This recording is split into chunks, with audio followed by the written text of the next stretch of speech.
Hello everyone and welcome to episode 2 of Wandercraft. We are kicking this episode off into high gear, showing the build that we did accidentally off camera.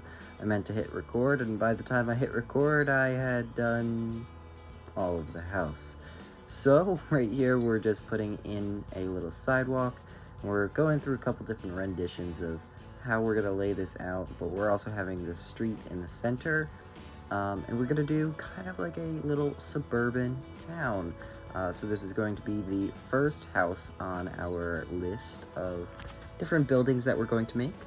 And I love the way that it looks in shaders. I started playing with shaders and I cannot stop.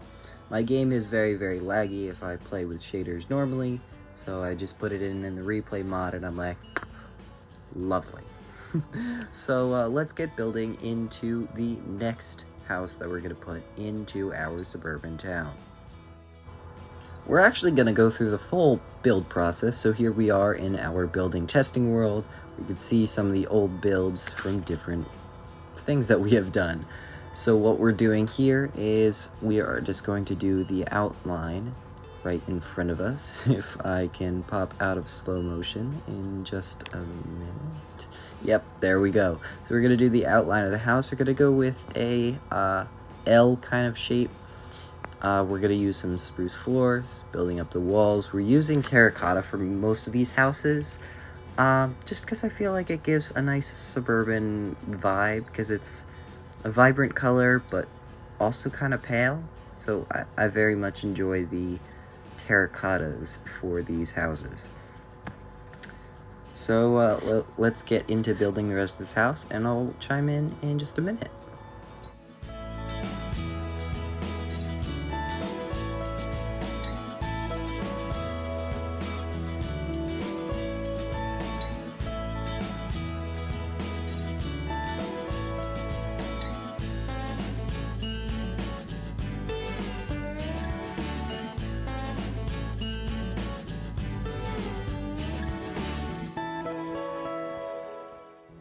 As you can see here, we are putting on a second floor to the house, and wasn't a big fan of it, so I completely got rid of it. And that is something that I want to make sure that you guys understand, that if you're building, you don't need to worry about making everything perfect on the first try, especially if you're pre-building in creative like I am. You just feel free to just get rid of big chunks of what you have done and start over, because that's just a whole creative process, and if you do that, things will turn out a lot better in the end. So now what we're doing is we're going through our storage system and collecting all of the items that we need to build this suburban house inside of our world. So as you can see, it was taking us a decently long amount of time just to go through everything. This is sped up like maybe 16 times the regular speed. So yeah, we sleeping frequently, and we had to do some crafting for other things.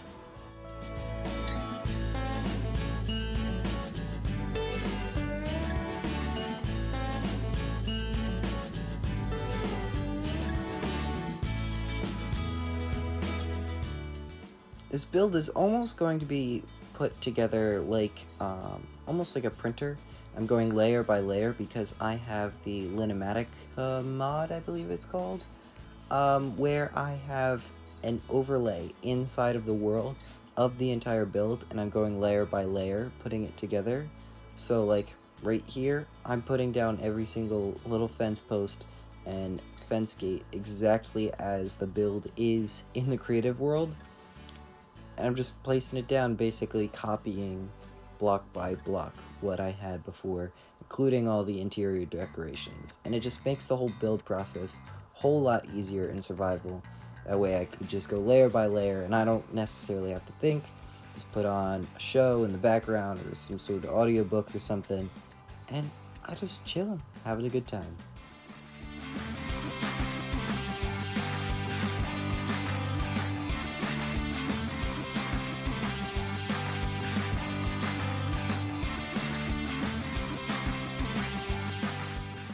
Something that I've been playing around a lot with in this world is the armor stands and the data pack with the armor stand books like they have on the Hermitcraft server.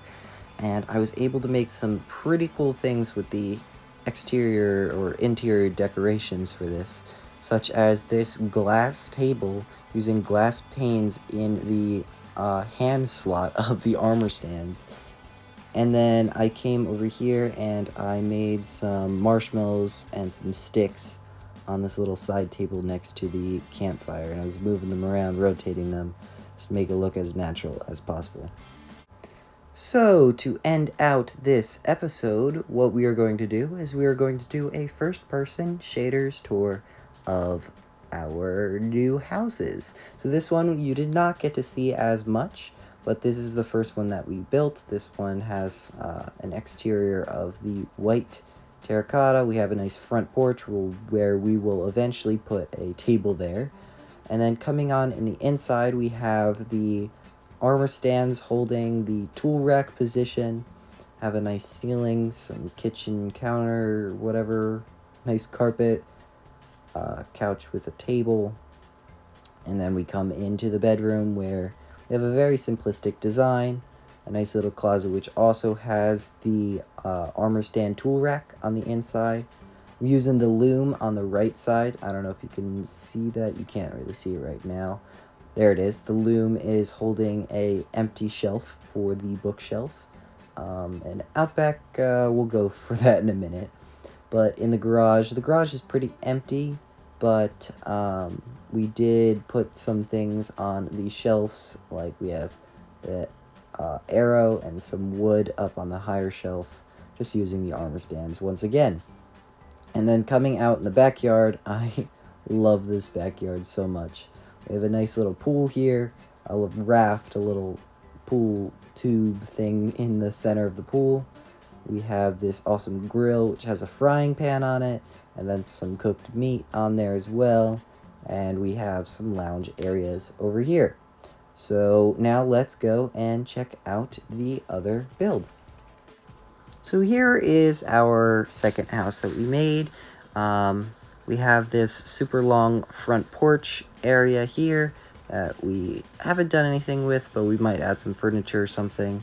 A very similar interior. We're going to put some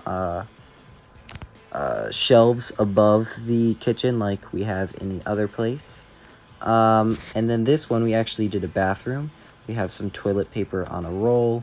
We have a nice little toilet with some water, a bathtub. It's very cramped because it's a small house.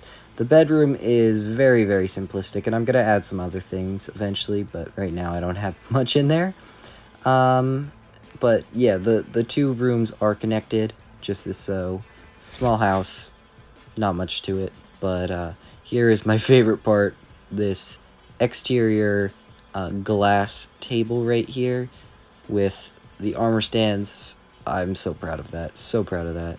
And then these little tiny chair designs and the marshmallow stuff that we were talking about, but I love these chairs. These chairs, they look so cute. They're very simplistic. We have a back shed with some storage stuff in there. It's a very simplistic design. And we have these gates on either side. Those are very similar to what we have on the other side, in the other house, I mean. And yeah, the front porch goes around. We have these garbage cans too on the side. One is fuller than the other one. And I put the trapdoors on the top as like little lids for the garbage cans. But that's pretty much all that we have for today's episode. So I really hope that you guys enjoyed. And if you want to see more suburban houses and more shader tours of this place, we can do that in the future. So thank you all very much for watching, and time to go to sleep, I guess. Oh, hello, zombie. Oh yeah, that is our little portal thing that we have. That it's a data pack that we have that creates smaller possible portals. We have our little library over here as well, trying to avoid the zombie. It's our enchanting room. And I put these floating books in here with the armor stands. That took me a little while. I don't know how I feel about it, but it's there. It's cool, I guess. And then we have this fountain that we put a squid head and some little coins in there, like people are using it as a wishing well. And then our carrot farm with the water coming out of the spigot, and an apple tree.